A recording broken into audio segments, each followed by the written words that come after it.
All right, everybody, here it is. Turn 21, Germans. And the German forces advanced along here. They did take the city here, advanced over here, smashed the unit that was there, put some guys into full retreat. The Hungarians and Germans attacked over here, crushed some cav, pushed them across the river, and advanced. So this is pretty much getting under control here. There'll be another thing is trying to. They do have a bypass over the major river right there, so they can come in through this way, and they can go down that way. So if you pan it out a little bit, so they can go on both sides of the river fairly easy right now for the way it looks. And the Axis horde is marching along towards the. They never did make it yet. Well, they do have some Romanian cav here that can get across the river on the backside and maybe go through there and start working on getting some victory points that way. So, but they did pick up a victory point here.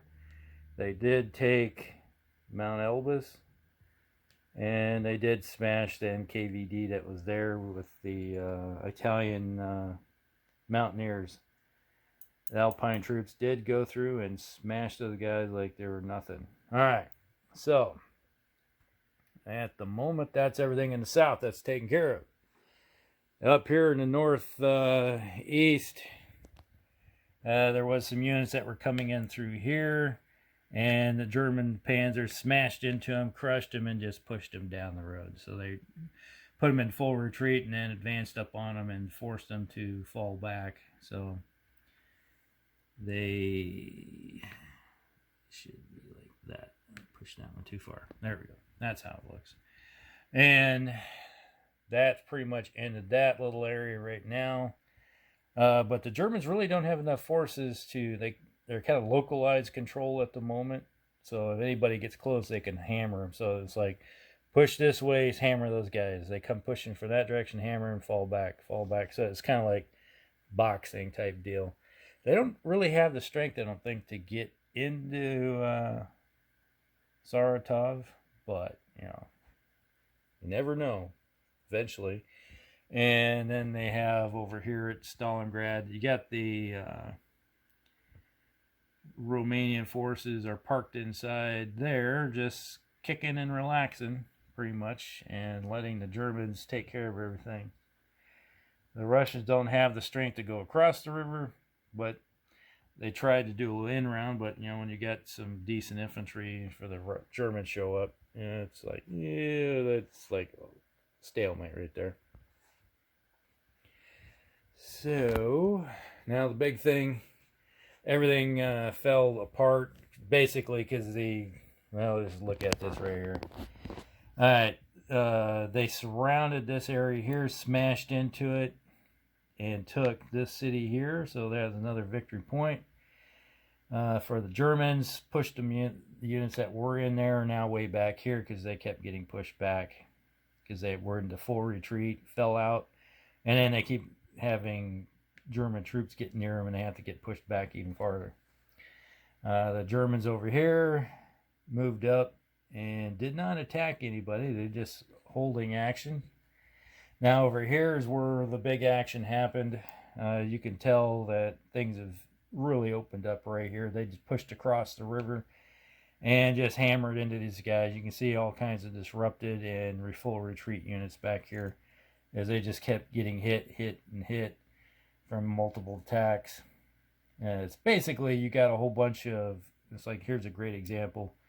You got units that are 133, one-step units. So they get hit and lose a unit and then get pushed back into full retreat. It doesn't take much to, when you got a stack of, let's say, that has an attack strength of 20, let's say like there, two of them together, and you hit a strength 6 unit, well, that's at least 3-1, and if they got any armor, it becomes 4-1. If you got elite, that's 5-1. And if you throw any artillery or anything in there, then it just becomes a nightmare for the Russians. They just can't handle that kind of stuff. So that's why you're seeing a big pile of disrupted or full retreat units. But so the Germans did take another objective here. So they took this city here. And with the result of the objective over there, so that was 4 objectives. That is a victory. They reached the full 30 victory points for the game on turn 21. So it took 21 turns to win. There were times I thought it would be a lot sooner, but it just kept dragging on because, well, the Soviet forces kept fighting back. They kept doing what they needed to do to try to hold back the horde and bringing in troops. But to be honest, when I was looking at it, the first turn I'm going to play the Germans the best I can. And I looked at the defenses that they had along this line right here and where the Germans had their armor forces. And it was just like spearhead in, spearhead, come in, run infantry. And it's like when you got no place, you just kept pushing them and pushing them and pushing them. They tried to attack out, and they end up going into a smaller and smaller little hole. And that was just a big, massive pile of troops that got swallowed up in here. And when you try to cover an entire front like this whole area, you are running with stacks of 1, maybe 2 troops, like a division or 2 stacked together. And then when the Germans are attacking in mass, it doesn't take much to punch holes through the line. And to be honest when you punch a big hole that's really good, and you got that breakthrough attack, wow. The breakthrough attack rules in some ways almost seem kind of broken, but I understand why they're there. The ability to just go through and just smash through a line.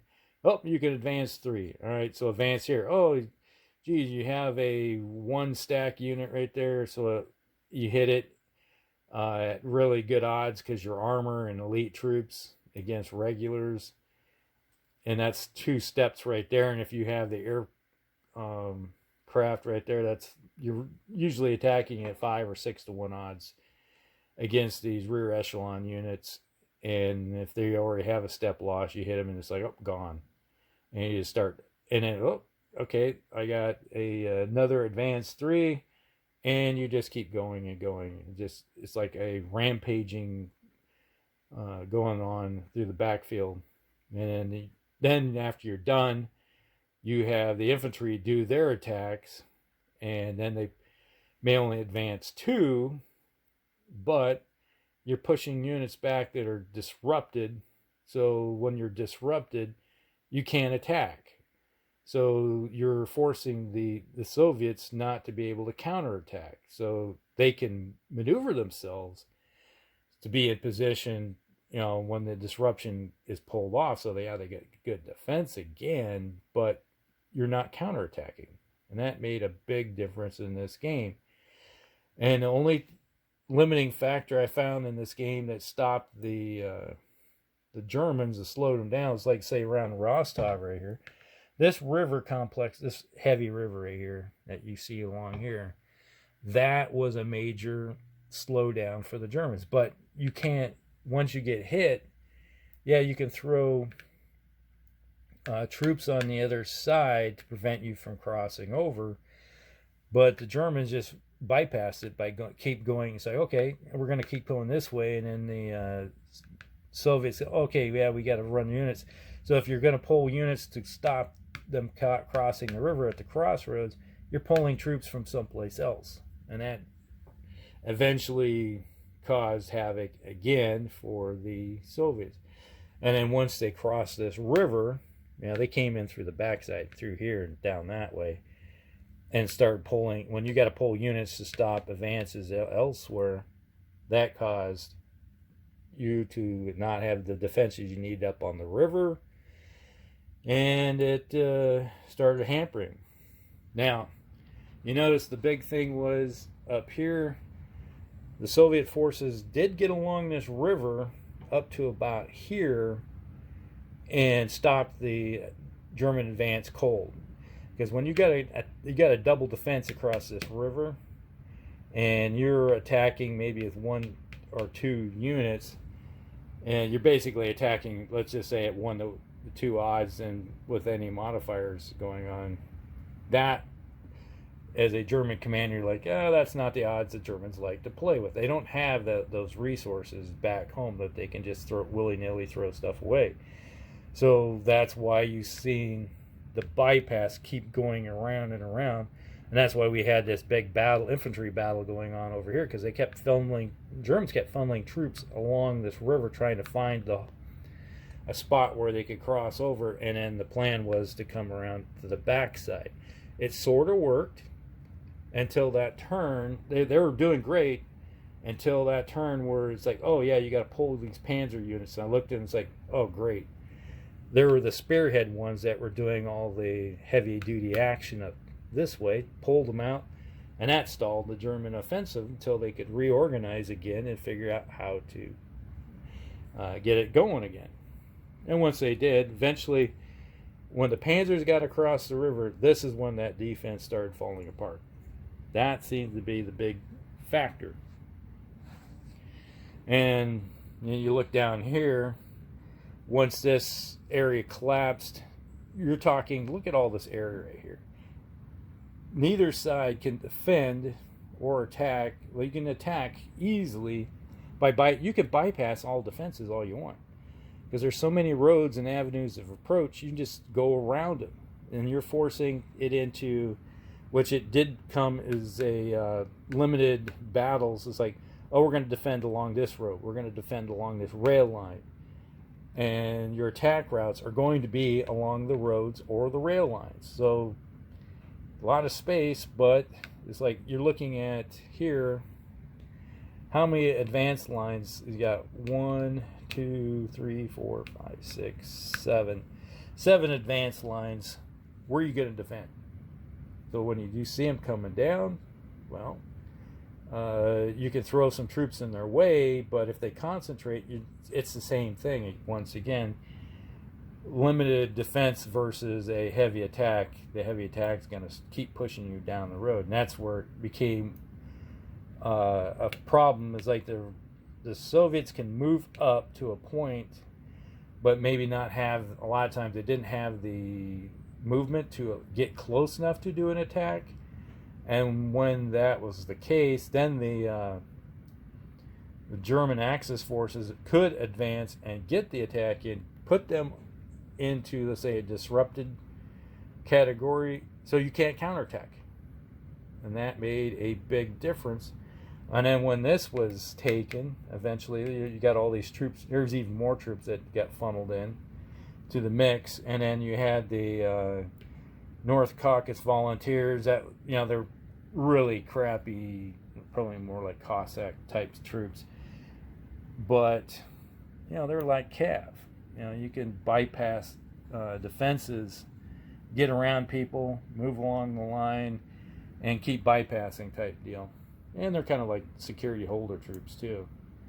And then once the Alpine troops got in here, I realized, it's like, wait a minute, why does that look so familiar? And then I remember watched a video. Mark Felton did a video on the Germans at taking that mount right there. So it was like, oh yeah, I got all these. There's a reason why there's all these mountain troops down here in the south. Put them to good use. Actually had them go across start running into the mountains and doing their job. So there you go. Mountain troops do have their purpose. And Stalingrad was, well, once you broke through the center over here and you just start running down the roads, it became, once again, the Soviets built a defense right here, but you had 1, 2, 3 areas, even 4. Where are you going to put your best defense? They did put it into the swamp right here, but the Germans at that time had, we're talking good amount of panzers and mechanized infantry infantry come rolling in through here and pulled troops from different areas.